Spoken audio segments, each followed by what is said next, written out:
Hello friends, welcome to Quick Revision Point. My name is Raksha Shrivastava. Friend, today we are discussing important portion of English pedagogy and passage. तो English pedagogy के question को हम लोग करेंगे, फिर passage के question को करेंगे, फिर पोएम्स है इसमें उसके क्वेश्चन को करेंगे, जो कि फ्रेंड एग्जाम के लिए इंपॉर्टेंट है। ओके, तो स्टार्ट करते हैं 121 से 129। Read the passage given below and answer the question that follows by choosing the most appropriate option for the given one. Okay, तो इसमें जो है फ्रेंड क्वेश्चन क्या है, read the following combinations and choose the one that does not match the women's character. Okay, तो first है इसमें she was inquisitive, she preferred listening, and B है इसमें she was a good listener, C preferred listening, C है she was kind and companionship, she offered him food, and D है she was sensitive and caring, she was afraid the boy might get hurt. तो इसमें जो correct होगा friend वो ये होगा, इसमें पूछा है not match the women character. Okay, read the following combination and choose the one that does not, पूछा है मच द वुमेन करेक्टर। तो इसमें जो सेकंड दिया है कि she was a good listener and preferred listening. Okay, तो इसमें है ना यहाँ पे सी क्वेश्चनिंग भी mightily from the time to time but preferred listening, तो ये वाला तो करेक्ट है। ओके, और इसमें सी जो है she was kind and companion से companion she offered him food, ये भी करेक्ट है। ओके, यहाँ है ना she look obvious pleasure in watching me eat and I think it was the food that strength the bond between at and cemented our friendship. Okay, for under the influence of the tea and sweet I began to talk quite freely. तो इसमें जो food है friend ये भी correct है। Okay, food है, इसका keyword हम लोग पकड़ेंगे, तो इसमें फूड आया है ना कीवर्ड में, तो ये करेक्ट है। ओके, कि she was kind and companionship, she offered him food, ये भी करेक्ट है।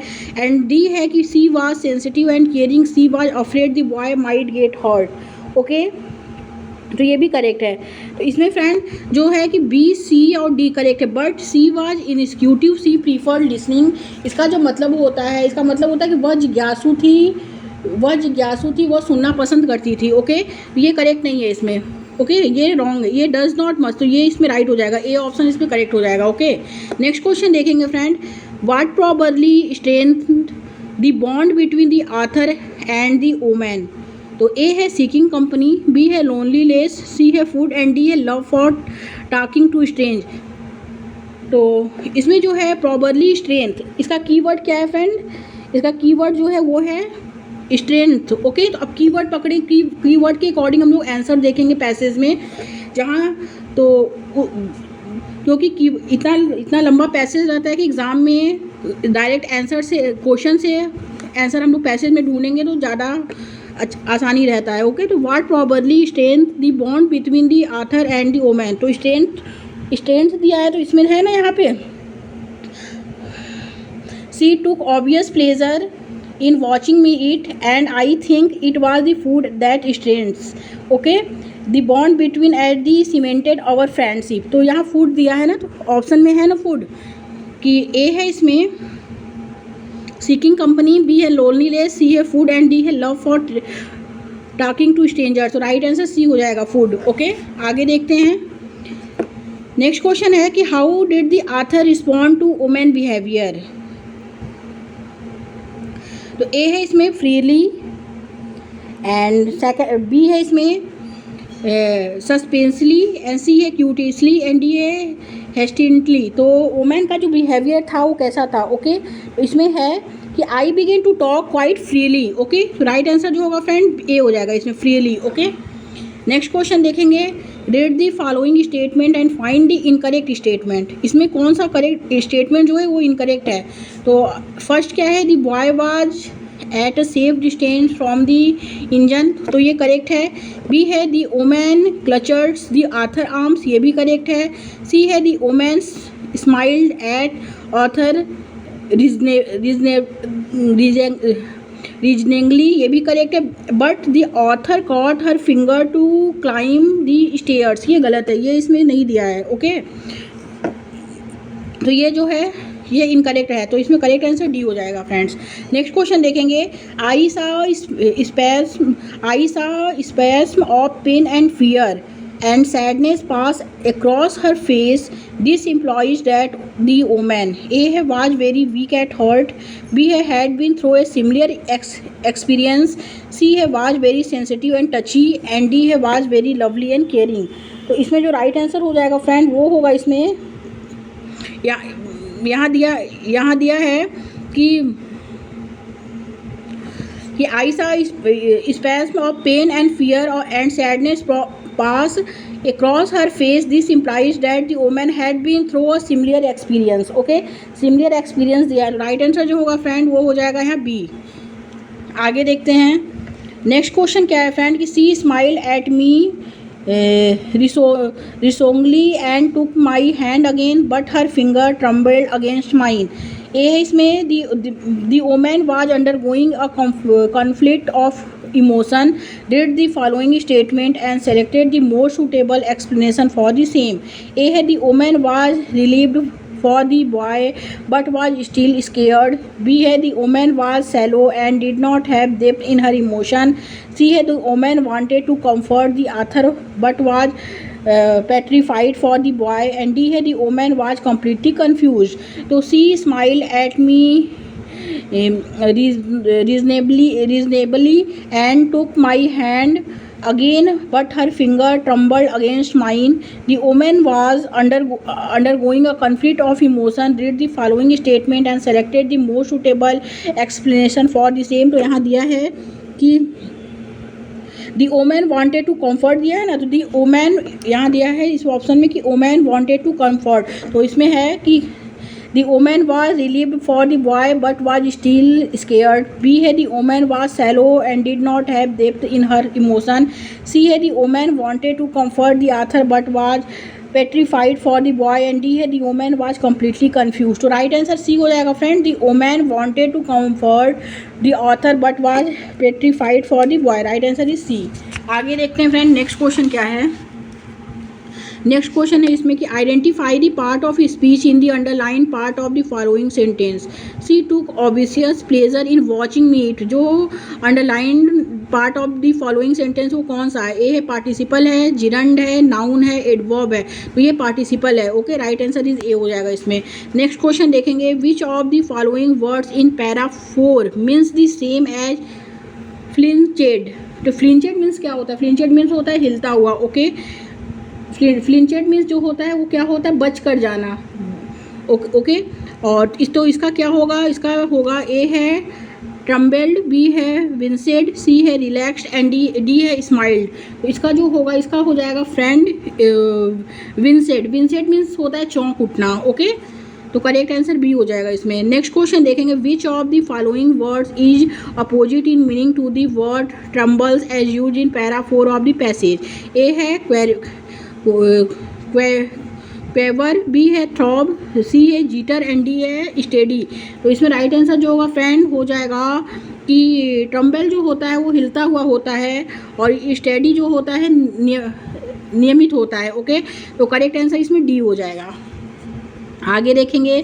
अब आएंगे फ्रेंड पोएम पे 130 to 135. Read the extract of the following poems and answer the question that follow by choosing the most appropriate option. Okay, तो A है poem क्या है. Happy the man whose wish and care a few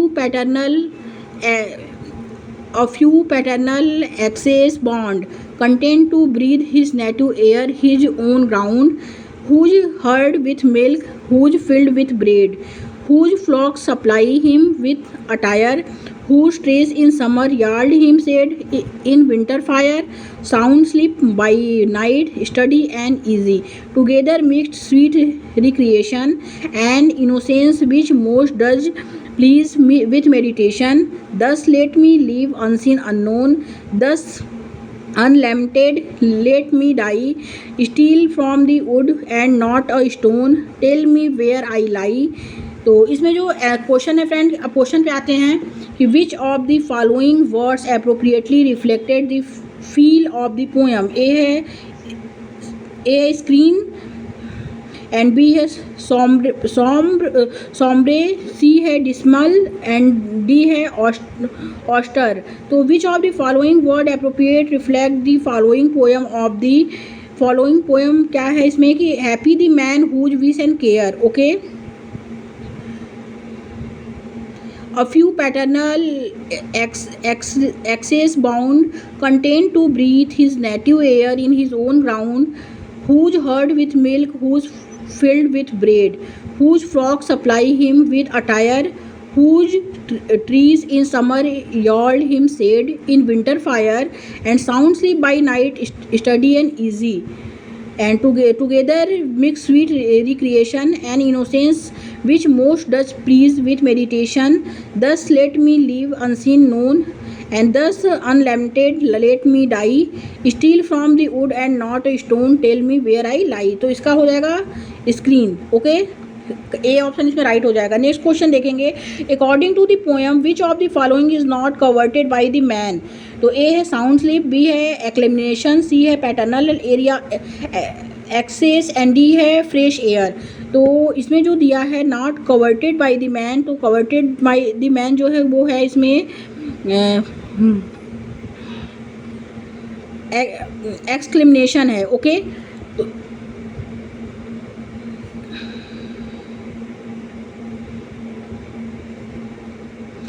exclamation है कि according to the poem के अनुसार which of the following is not coveted by the man, exclamation है by sound sleep paternal areas fresh air, ये सब है, but exclamation right answer is B. Next question देखेंगे, what does the word stone in last stanza refer to. Last stanza जो है वो कि steal from the world and not a stone, tell me where I lie. तो इसमें क्या है कि what does the word stone in last stanza refer to? A है sandstone, B है limestone, C है pumic stone एंड D है tombstone। Right answer ही D हो जाएगा, tombstone, ओके। नेक्स्ट क्वेश्चन देखेंगे friend, how can the innocence of man, how can the innocence of man by given a boost. A है contentment, B है health, C है meditation and D है food. तो how can the innocence of a man by given a boost, तो इसमें है ना together mix with sweet recreation and innocence which most does place with meditation. तो correct answer जो होगा इसमें है मेडिटेशन हो जाएगा, ओके। कि how can the innocence of man by given a boost, contentment, health, meditation, food. Right answer ही C हो जाएगा, मेडिटेशन, ओके। नेक्स्ट क्वेश्चन देखेंगे friend, the man is blessed to have the following according to stanza 2 of the poem. A है इसमें pure air to breathe and land to grow food, B है shade in summers and firewood in winter, C है sound sleep and relax study and D है mental peace and quietness. तो इसमें second stanza जो दिया है इसमें तो वो है ये, whose fox supply him with attire, whose tree in summer yield him shade in winter fire, okay. तो यहाँ जो होगा फ्रेंड इसमें दिया है ना कि shade in summer and firewood in winter, right answer is B हो जाएगा। नेक्स्ट क्वेश्चन देखेंगे, which poetic device has been use in the second stanza of the exact. A है अलिट्रेशन, बी है पर्सोनिफिकेशन, सी है simile and D है metaphor. तो which poetic device has been use in the second stanza में कौन सा poetic device है। Second stanza क्या है, whose flocks supply him with attire, okay. Whose flocks supply him with attire, whose tree in summer yield him shade in winter fire, sound sleep by night study and ease. तो इसमें जो है friend alliteration है, okay. तो correct answer जो होगा friend वो हो जाएगा ए, एलिट्रेशन। आगे देखते हैं, अब आएंगे फ्रेंड पैडागॉजी पे, ओके। अब इंग्लिश पैडागॉजी को हम लोग डिस्कस करेंगे। क्वेश्चन है कि involve for transfer of given information from one person to another for involve for transfer of given information from one person to another और one form to another. A है information gap activities, B है opinion gap activity, C है reasoning gap activity and D है preference gap activities. तो इसमें right answer जो हो जाएगा फ्रेंड वो हो जाएगा A, information gap activity. Information gap activities involve for transfer of given information from one person to another for one form to another, okay. Information gap activity, right answer ये A हो जाएगा। Next question देखेंगे, as a teacher while designing the task to be conducted in the language classroom, what criteria will for take into consideration? A है इसमें tasks should promote attention to meaning, purpose and negotiation, and B है tasks should cater the needs of the learner, C है tasks should provide opportunity for language practice, and D है tasks should promote self consciousness. तो इसमें right answer जो होगा friend कि teacher while designing the task to be conducted in the language classroom what criteria will for take into consideration. तो हो जाएगा इसमें task should promote attention to meaning, purpose and negotiation, and B है इसमें task should cater the needs of the learner, and C है task should provide opportunity for language practice, and D है task should promote self consciousness. इसमें जो है इसमें चारों right है. राइट आंसर ही सी हो जाएगा. नेक्स्ट क्वेश्चन देखेंगे friend. Match the following. A है क्लोसिफाइंग, बी है इंड्यूसिंग, सी है कॉन्सेप्ट मैपिंग, एंड डी है टेक नोट्स. ओके, तो इसमें जो राइट है वो है कि क्लोसिफाइंग क्या है. क्लोसिफाइंग जो है फ्रेंड वो है इसमें putting things that are similar together in group. Okay, A का 4 हो जाएगा. Putting things that are similar together in group, तो ए का 4. इंड्यूसिंग जो है वो है इसमें फर्स्ट इसका हो जाएगा. Looking the patterns and regularities, A का 4, बी का फर्स्ट. सी जो है कॉन्सेप्ट मैपिंग. कॉन्सेप्ट मैपिंग जो है सी का second. Showing the main ideas in a text in the form of map, C का सेकंड. एंड टेक नोट्स जो है फ्रेंड वो हो जाएगा watching down, writing down the important information in a text in your own words. Okay, D का 3rd हो जाएगा. Classifying, putting things that are similar together in a group, inducing जो है वो है looking the patterns and regularities, concept mapping जो है वो है showing the main idea in a text in the form of map, and जो है टेक नोट्स जो है वो है writing down the important information in a text in your own words. Okay, तो राइट आंसर इस हो जाएगा डी. इसमें ए का 4 हो जाएगा, बी का फर्स्ट हो जाएगा, सी का सेकंड हो जाएगा, एंड डी का 3rd हो जाएगा. Correct answer is D. Next question देखेंगे friend. In a classroom student and teacher are discussing the theory of Noam Chomsky. One of them is sharing the critical aspect of the theory and implication with the whole class. Here the whole class is involved in which type of listening? तो A है इसमें empathic listening, B है concept listening, C है analytical listening, and D है appreciative listening. तो in a classroom, student and the teacher are discussing the theory of Noam Chomsky. One of them is sharing the critical aspect of the theory and implication with the whole class. Okay, whole class जो है implication with the whole class. Here the whole class is involved in which type of listening? तो analytical listening. Okay, right answer is C हो जाएगा इसमें. Next question देखेंगे friends. Consider the statement. A है expository writing is use for defining and introducing different concept and idea to the reader. A जो ये क्या है, और बी है इसमें descriptive writing is commonly use by professional marketing people to persuade other. तो A and B इसमें दोनों रॉन्ग है. Okay, right answer is D हो जाएगा. नेक्स्ट क्वेश्चन देखेंगे friend. In a classroom a teacher by providing a text to the student asks to gather the most important information quickly and share it with other. Hence in which type of reading the student are involve in. A है skimming, B है scanning, C है intensive reading, and D extensive reading. Very important question है कि in a classroom a teacher by providing a text to the student asks to gather the most important information quickly and share it with other. दूसरे के साथ जब share होता है तो hence in other which type of reading the student are involved in scheming. Okay, right answer is A हो जाएगा इसमें. नेक्स्ट क्वेश्चन देखेंगे friend. A language teacher who's provide during second language teaching learning. A है इसमें comprehensible input, B है drill, C है good promotes, and D है straight free environment. तो a language teacher who's provide during second language teaching learning is comprehensible input, drill जो है वो wrong है, good promotes and straight free environment. Okay, A, C और D इसमें right answer हो जाएगा. तो correct answer is C. Next question देखेंगे. Consider the statement. Consider the statement. A है a student portfolio is a purposeful collection of piece of student work, and B है portfolio can encourage student to evaluate their own strength and weakness. तो A is right and B is right, दोनों इसमें right है. Okay, कि student portfolio ये purposeful collection of pieces of student work, ये correct है. And portfolio can encourage student to evaluate their own strength and weakness, ये भी correct है. तो A एंड B इसमें बहुत था right. Okay, right answer is C. Next question देखेंगे friend. Select odd one out. A है portfolio can be effective way of communicating with parents by showing concrete example of student work. B है इसमें portfolio can empower learners to access teacher capabilities. C है portfolio can provide a mechanism for student center assessment. And D है portfolio can provide teacher and student with opportunity of reflects. तो इसमें right answer जो होगा friend कि select odd out, मतलब portfolio can empower learner to access teacher capabilities. Okay, right answer is B. Next question देखेंगे. If a teacher is planning the learning ask, if a teacher is planning the learning task for a student, then the task should be. A है इसमें simply and easy to perform. B है complex in nature. C है equal to the level of learners.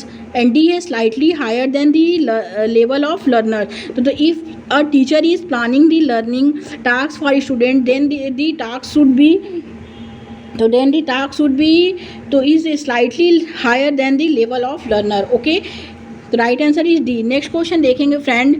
Teacher is asking the student to write essay every month and submit them for assessment, hence the purpose of the teacher is. तो a teacher is asking the student to write essay every month and submits them for assessment, hence the purpose of the teacher is. A है access the considerable progress of student. B है collect the different writing of student. C है provide grade to the student. And D है choose the best writing for award. तो इसमें correct answer हो जाएगा access the considerable progress of student. A will be correct answer. Next question देखेंगे friend. A Tamil young boy find a job in Canada. Okay, a Tamil young boy find in job in Canada. There he start to stay in a locality where most of people talk in Punjabi language. Where most of people talk in Punjabi language. Staying with them, the boy also start to take in Punjabi within few days, which was a totally new language to him. Hence the process by which the Tamil boy started to converse in Punjabi language will be called. तो जो जब वो Canada, Tamil boy find in job in Canada. Okay, there he start to stay in locality with where most of people talk in Punjabi language. Staying with them, to the boy also start to talk in Punjabi within a few days, which was a totally new language to him. Okay, तो hence the process by which the Tamil boy started to convey in Punjabi language will called is language acquisition. Okay, correct answer is जो हो जाएगा वो B हो जाएगा friend. Okay, जहाँ भी learning आ जाए, जहाँ लैंग्वेज आ जाए, ये सब क्या है, ये सब लैंग्वेज एक्विजिशन का ये वो है कीवर्ड है. ओके, तो राइट आंसर इज बी हो जाएगा. नेक्स्ट क्वेश्चन देखेंगे फ्रेंड. नेक्स्ट क्वेश्चन क्या है. In a language classroom for improving the performance of learners a teacher should. A है highlight the mistake of learners. B है provide standard structure of learn. C है create suitable condition to communicate. And D है present standard example of communication. In a language classroom for improving the performance of learners a teacher should is create suitable condition to communicate. Okay, right answer is C. Next question. During the classroom presentation, the main focus of learner should be on. So during the classroom presentation, the main focus of learner should be on. A है इसमें meaning making. B है coverage of fact. C है slang and जारगॉन्स. And D है कंप्लेंसन of presentation. तो इसमें right answer जो होगा friend वो हो जाएगा A, meaning making. Okay, during the classroom presentation the main focus of learner should be on is meaning making. Right answer is A हो जाएगा. नेक्स्ट क्वेश्चन देखेंगे. Match the following. ए है socio culture. B है interactional. C है genre. And D है cognitive. तो socio culture जो होता है, सोशियो कल्चर क्या है, सोशियो कल्चर जो है language is a communicative activity in which the social context customers are central. A का जो हो जाएगा, सेकंड हो जाएगा। और इंटरेक्शनल जो है, इंटरेक्शनल क्या है, बी जो है उसका 4 हो जाएगा। Language is a vehicle for the realization of interpersonal relation, B का 4 हो जाएगा। और जनरा जो है वो है सी का first. Language is govern by discourse specific terms and text for different purpose, C का फर्स्ट हो जाएगा। एंड डी जो है कॉग्निटिव जो है वो है language is the acquisitions of abstract knowledge and involves property of mind, D का जो हो जाएगा थर्ड हो जाएगा। ओके, तो ए का 4, सॉरी ए का सेकंड, बी का जो हो जाएगा 4 हो जाएगा, सी का फर्स्ट हो जाएगा एंड डी का थर्ड हो जाएगा। Okay, right answer is D. Thank you friends.